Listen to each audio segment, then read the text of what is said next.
আমার দিক থেকে আমি আমার বাবার সবচেয়ে বেশি ভালোবাসি পৃথিবীতে। বাবার ভালোবাসা হয়তো দেখা যায় না, কিন্তু অনুভব করা যায়।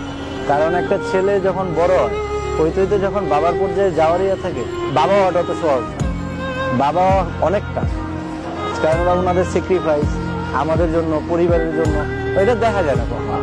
কিন্তু যদি কেউ অনুভব করে বাবার ভালোবাসাটা কেমন, তাহলে ওনারা বুকে জড়াই ধরতে হবে, জড়াই ধরে বলতে হবে যে বাবা আমি তোমার খুব ভালোবাসি। আর এর ভিতরে আরেকটা জিনিস থাকতে হবে, এটা হচ্ছে গিয়া এই বাবার সাথে বন্ধুত্বপূর্ণ আচরণ। কারণ আমাদের সমাজের বর্তমান সমাজে অনেকেই বাবার থেকে দূরে থাকে বা মায়ের থেকে একটু দূরে থাকে, আসলে এটা পছন্দ করে ছেলেরা।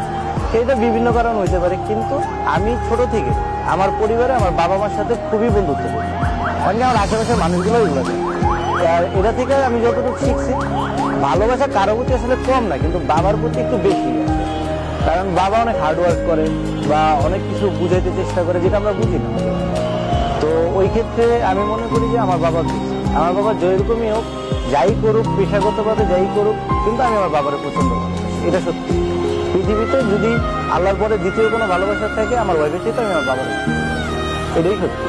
সেটা বাবা অনেক পরিশ্রম করে, তো পরিশ্রম করলে হয়তো বা আমিও পরিশ্রম করি, কিন্তু আমি মাঝে মাঝে ফিল করি যে আমাদের মাথায় যেরকম টেনশন থাকে বা অন্য যে কোনো অনেক, একটা পুরুষ অনেক টেনশন নিয়ে ঘর থেকে বের হয়, ঠিক আছে, হয়তো বা মহিলা বা মায়েরদের অত টেনশন থাকে না, যদি পরিবারের ফ্যামিলিগত অবস্থা ওরকম খারাপ হয় না, কিন্তু একজন বাবার অনেক টেনশন, বাবা হওয়াটা তো সহজ।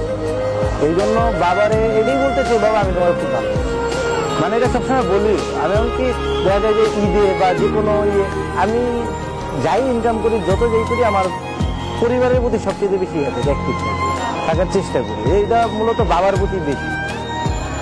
আচ্ছা, দেখা যায় একটা সময় আমরা যখন ছোট ছিলাম, তখন বাবা কিছু কেনাকাটা করতে না, আমাদের কেনাকাটা করতে। ওই পরিস্থিতিটা তো এখনই আমি আছি। আমি আপনার একটা বাস্তব উদাহরণ দিই, ফ্যামিলিগত। এই যে আমার জুতাটা, এই জুতাটা আজকে আমি কিনছি না হলো 6 থেকে 8 মাস, ঠিক আছে। আমি চাইলে একটা নতুন জুতা কিনতে পারি, কিন্তু আমি যখন বাসায় যাই, আমার বাবার অনেক কিছু প্রয়োজন হয়, আমার মায়ের অনেক কিছু প্রয়োজন হয়, বা আমার ওয়াইফেরও অনেক কিছু প্রয়োজন হয়।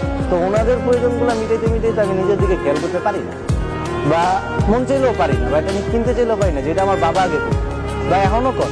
আমার বাবা এখনো খুব কম দামি জুতা পরে। উনি মানে জুতা পরতে পরতে, কম দামি জুতা পরতে পরতে এমন অবস্থা হয়েছে যে উনি এখন খুব ভালো জুতা পরতে পারেন না। পায়ের নিচে যে গোটাগুলো উঠে বা ওইগুলোর কারণে, এগুলো আমি ফিল করি, অনুভব করি।